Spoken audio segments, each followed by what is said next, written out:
body bags where horror lies. Who is this irresistible creature who has an insatiable love for the dead?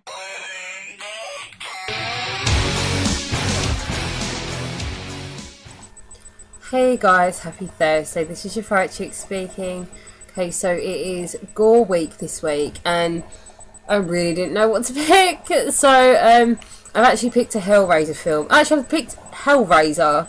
Seeing as I was checking the list, it seems we haven't done any Hellraiser films. I find that a little bit odd, but so I will do the first one. So yeah, I don't have it on DVD. I know I suck. I only have Bloodlines and Hellbound. But yeah, I figure it's best that I just start with the first one. So I don't know what's going to constitute being a really gory film, but when I think of any Hellraiser, I think of the gross, bloody, chain-tearing bits. So yeah, that's gory as far as I'm concerned. So anyway, the basic plot of Hellraiser is, oh my god, how awesome is Doug Bradley as Pinhead. Just got to put that out there. So yeah, the basic plot of Hellraiser is Kirsty Cotton is a young girl. Her dad, I believe, Larry Cotton? Larry Cotton and his second wife, Julia, they move into his old childhood home because his second wife, Julia, had an affair with his brother, Frank. At the beginning of the movie, we see Frank get a mysterious puzzle box, which is going to help him explore new carnal pleasures. Whatever floats your boat.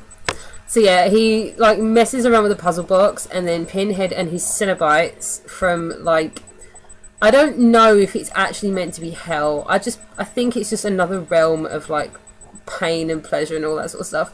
They shoot a load of chains through, tear his skin all off, and then like tear his body apart, and then he's dead. And he's gone, or so we think. So when the Cottons move into the house, and this is like the first 10-15 minutes, the dad accidentally cuts his hand and gets some blood on the floor, which reawakens the spirit of Frank, and he's able to escape from the Cenobite realm, come back to Earth, and he sort of reconnects with Julia, and she then decides to help him rejuvenate himself because he's literally just like, I think he's just like a bloody corpse. Like, there's no skin or anything, you know, he's just like this bloody mess of muscle and stuff. It's disgusting. Yeah, so she brings men there so that he can like suck them dry and rejuvenate himself, and they can run away together.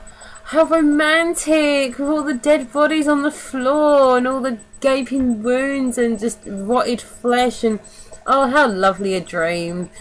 So yeah, Kirsty Cotton cottons on just quite quickly, and she thinks she's having an affair, so she decides to burst in and find out what's going on. She comes across Frank and realises something very wrong is going on. So that's pretty much the whole movie, because obviously I would sit here and just tell you everything that happens. But it does get pretty close, because obviously she then comes in possession of the puzzle box to try and stop Frank's evil plan. And she meets the Cenobites a couple of times, makes bargains, all that sort of stuff.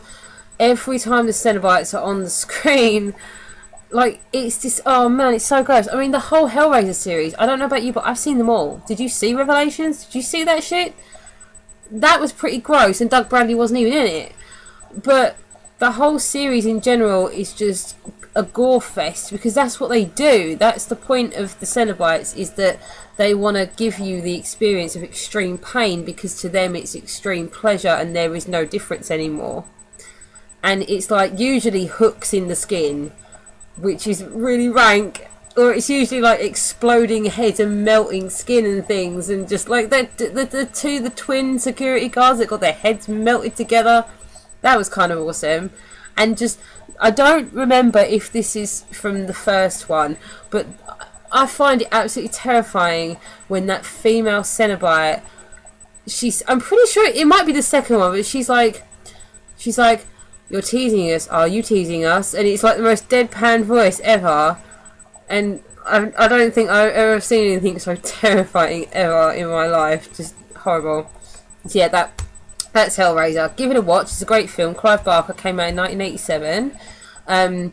There are 7 sequels. I have seen them all. I'm not naming them because, actually no, fuck it. Let's try and see if I can name them.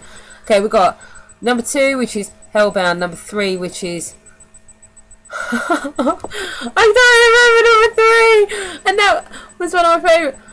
Oh, fuck it. Number 4 was Bloodlines. Number 5 was Inferno. Number 6 was Hellseeker. Number 7 was it Deader? Number 8 was Hellworld, which sucked. No, I don't fucking... I'm not even counting properly. Last one was Revelations. Oh, God, I can't believe I can't remember number 3. I actually like number 3. Number 4 was good. I'm rambling. Fuck it, let's end it. That's really going to piss me off. What was number 3, people? But yeah, apparently they are going to be making a remake, like a proper one. Like, Clive Barker's going to write the scripts and everything. And apparently Doug Bradley's going to be in it. Also, Doug Bradley as Pinhead for me is like Dustin Hoffman as Hook, because even though I've seen the film a million times and I look really close, I still cannot see the actor in the character at all. But yeah, that's even brilliant. Even more brilliant, rather. Okay, yes, I'm going to go now. See you next week. Bye.